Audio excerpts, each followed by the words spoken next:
Hello student, welcome to our YouTube channel Gyan Mantra. आज हम class 10th का इंपॉर्टेंट क्वेश्चन कर रहे हैं। चैप्टर है हमारे पास एप्लीकेशन ऑफ ट्रिग्नोमेट्री।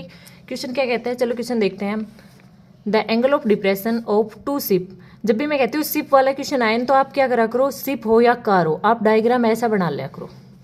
शिप हो या फिर कार हो, आप डायग्राम कुछ ऐसा बना लो। जब ये उसके लिए कह रही हूँ जिस बच्चे को बिल्कुल नहीं आता हो ना कि भाई क्या करना है, तो याद रख लो शिप हो या फिर कार हो, डायग्राम कुछ ऐसा बनाना है। आगे देखो क्वेश्चन के according. The angle of depression of two ships from the top of a light house. ये लाइट हाउस है, इसके टॉप से एंगल ऑफ डिप्रेशन है दो शिप का। तो दो शिप हमने मान ली है, ये टावर है ए बी, एक शिप यहाँ पर है, एक यहाँ पर है। ठीक है भाई। ऑन द सेम साइड, एक ही साइड, ऐसा नहीं है कि एक शिप यहाँ है एक उधर है, नहीं भाई, एक तरफ ही है दोनों की दोनों शिप। ठीक है। On the same side of it, same ही साइड में are found to be 45 degree and 30 degree. अब ये भी कंफ्यूज होता है कि भाई 45 यहाँ आएगा या 30 आएगा। तो एक बार खुद सोच के देखो, इधर की ओर जाते जाएंगे तो एक टाइम ऐसा आएगा, यहाँ कितने डिग्री एंगल आएगा, 90 डिग्री।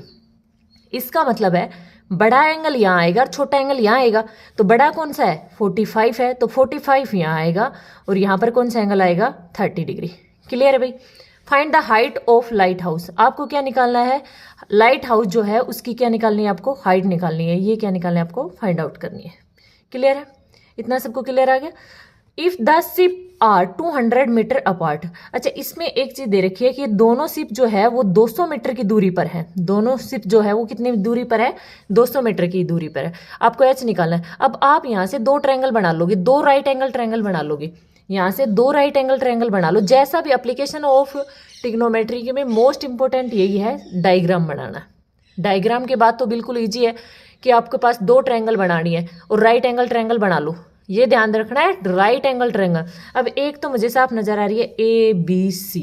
क्लियर है भाई, ए बी सी मेरे पास राइट एंगल ट्रायंगल। दूसरी मुझे नजर आ रही है A B D, A B और डी। अब मैं लेती हूँ दो right angle triangle, A B C in triangle A B C. A B C कुछ ऐसी बन रही है भाई, मैं छोटी सी यहाँ पर बना देती हूँ। कुछ ऐसी है मेरे पास, ये ए है, ये बी है और ये क्या है, सी है। यहाँ पर एंगल 45 डिग्री है और ये मैंने क्या माना है, एच। लेट करा है मैंने कि ए बी जो है वो कितनी है, एच मीटर है। यहाँ तक सबको क्लियर है। ए बी हाइट क्या है, वो एच मीटर है, जो कि हमें फाइंड आउट करनी है। अब यहाँ से देखो, थीटा के जस्ट सामने कौन होता है, परपेंडिकुलर होता है। 90 के पास एक परपेंडिकुलर, दूसरा कौन चला जाता है, बेस, और ये क्या हो गया, हाइपोटेन्यूज। मुझे तो नीचे वाली साइड के ये निकालना है, हाइपोटेन्यूज निकालना है मुझे, नहीं एच निकालना है। तो मैं क्या कर दूं, H upon P upon B कह दूं, परपेंडिकुलर अपॉन बेस।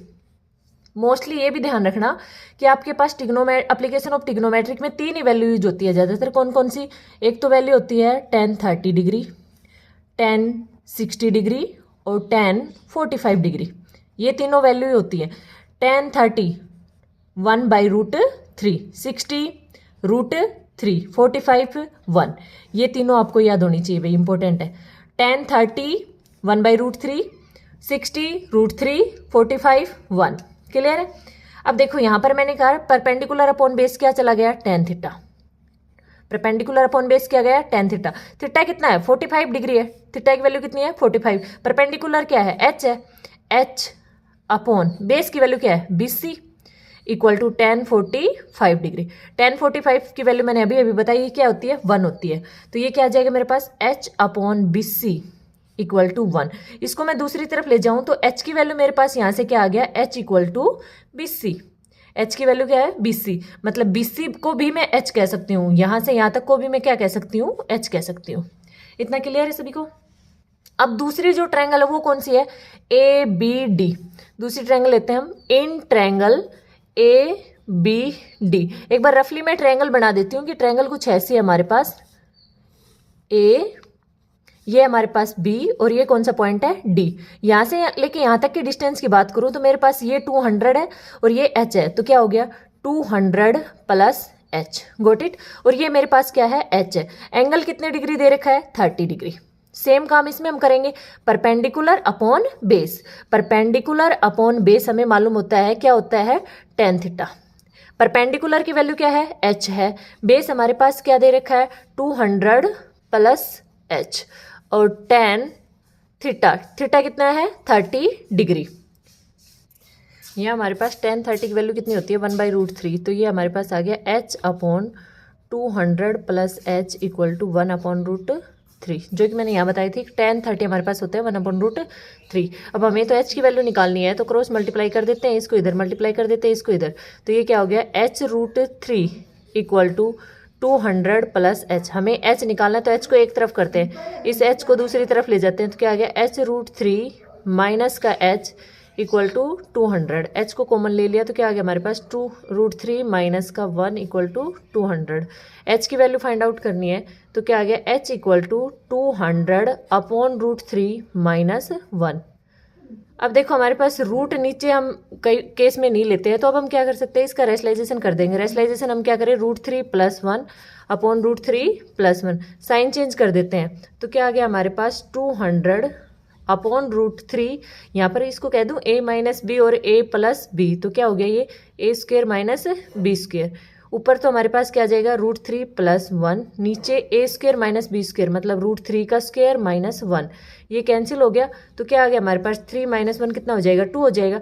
तो h की वैल्यू मेरे पास क्या आ गई है 200 इंटू √3 + 1 अपॉन 3 - 1 कितना हो गया 2, तो ये कितना कैंसिल हो गया 100, तो कितना आ गया हमारे पास 100 इंटू √3 + 1, ये किसकी वैल्यू आ गई h की, जो कि हमें फाइंड आउट करना था, जो कि हमने लेट करी थी कि h हमारे पास AB है, तो कितना आ गया 100 into √3 + 1 metre. Got it, clear है भाई सबको। अगर फिर भी कोई डाउट रहता है तो कमेंट बॉक्स में कमेंट डालो कि हमें यहाँ पर डाउट होता है। ठीक है, थैंक यू।